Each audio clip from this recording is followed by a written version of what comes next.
নমস্কার বন্ধুরা, মন্টু কিচেনে স্বাগতম। আজ একটা মজাদার রেসিপি আপনাদের সাথে শেয়ার করতে চলেছি।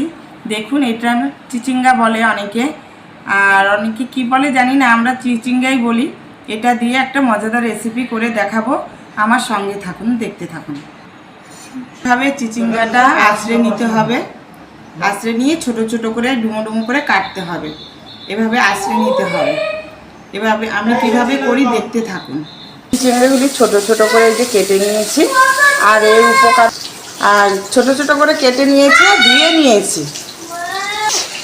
চিচিঙ্গাগুলি ধুয়ে কেটেছি ছোট ছোট করে। আর উপাদান হচ্ছে পেঁয়াজ, কাঁচা লঙ্কা আর দুটো ডিম। এই দিয়ে আপনাদের রেসিপিটি করে দেখাবো, সঙ্গে থাকুন। গরম হয়ে গেছে কড়াই, এটা আমি দিয়ে একটু ভাপিয়ে নেব। চিচিঙ্গাটা ভাপিয়ে নেব। ভাপিয়ে নিয়ে তারপরে এটা বানাবো, দেখতে থাকুন। স্বাদ মতন একটুখানি নুন দিয়ে দিয়েছি, আর কাঁচা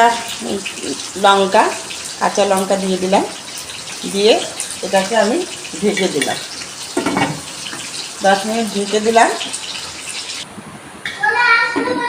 সিদ্ধ হয়ে গেছে বন্ধুরা, এখন আমি এটাকে নামিয়ে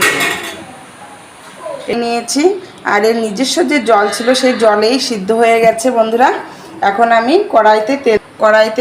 কড়াই গরম হয়ে গেছে, তেল দিয়ে দিলাম। কিছুটা পেঁয়াজ দিয়ে দিলাম।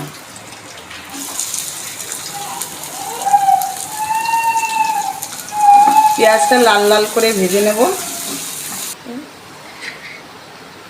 এটা ভাজা হয়ে গেছে লাল লাল করে। এখন এর মধ্যে আমি ডিম দুটো ভেঙে দেব।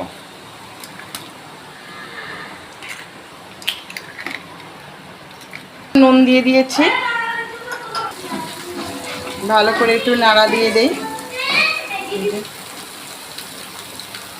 হলুদ দিয়ে দেবো, হলুদ গুঁড়ো দিয়ে ভালো করে এটাকে আমি লাল লাল করে ভেজে নেব। লাল লাল করে ভেজে নিয়েছি। এখন আমি সিদ্ধ করে রাখা চিচিঙ্গা দিয়ে দেবো। এটা 5 মিনিট ভালো করে নাড়াচাড়া করে ভেজে নেব। আমার চিচিঙ্গা রেডি। এটা গরম ভাতে খাবেন বন্ধুরা।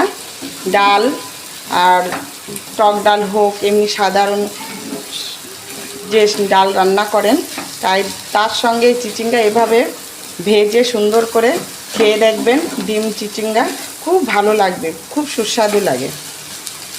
চিচিঙ্গা ভাজা আমার রেডি বন্ধুরা। এখন আমি এটাকে নামিয়ে নেব।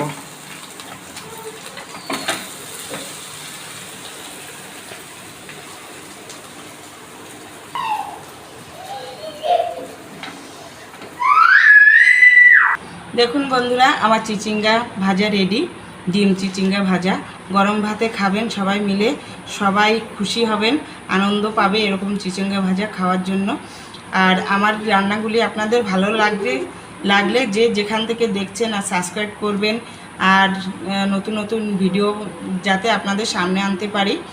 এগুলি আমার মায়ের হাতের রান্না, আপনাদের দেখাচ্ছি। এইভাবে আমার মা রান্না করতো, খুব ভালো লাগতো। আমরা ডাল দিয়েই বেশিরভাগ খেতাম। ধন্যবাদ বন্ধুরা।